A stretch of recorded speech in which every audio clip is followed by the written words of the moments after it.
So here we have the Ford Focus on a 64 plate. I'm going to start off by showing you around the outside of the car, and then we'll hop in and run through some controls on the inside.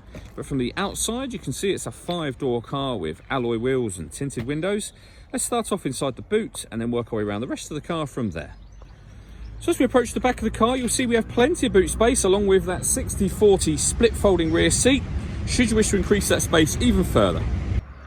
Okay, so we're just going to work our way back round to the front of the car, and then we'll hop in and run through some controls on the inside.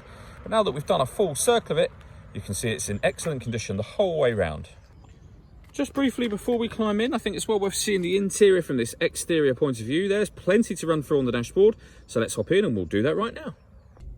Okay, now that we're inside the car, we're going to start with the dials. On the left-hand side, we have the rev counter, and on the right-hand side, the speedometer. At the bottom in the middle, we have the fuel gauge and coolant temperature gauges, and above that, the trip computer, which includes the total miles for this car, and you can see they are 15,648. The information displayed above that can be changed using buttons on the steering wheel for various different bits of trip computer and fuel economy information. If we back out to the steering wheel, they were the buttons I was using just a moment ago.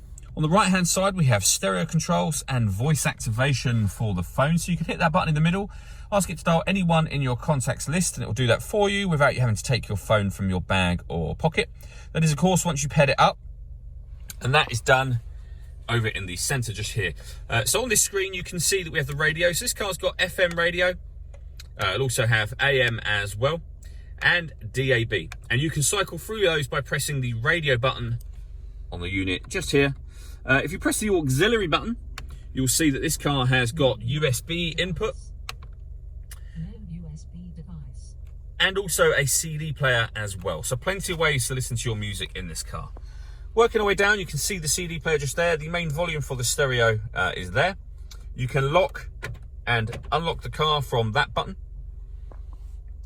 We've got the air conditioning at the bottom, so that turns on and adjusts the fan speed. That'll adjust the temperature. And this one, the direction that the air is flowing within the car. Hit that button to turn the air conditioning on. That one will recirculate the air that's in the car. That's a great way of heating it up or cooling it down quickly depending on the temperature that you've set. We've got a proper heated rear screen and heated front screen as well. This button turns off the stop and start. So this car is designed to cut out when it's stationary in traffic to save you fuel. As I say, that turns that system off. We then have a 5-speed manual gearbox. And just here, a 12-volt charging socket so you can charge your phone or a satellite navigation, for example. All that leaves me to say is thank you for taking the time to watch this video. If you'd like to come and see the car in person and have a test drive, please feel free to call any of our MJA sites. We'd love to hear from you soon.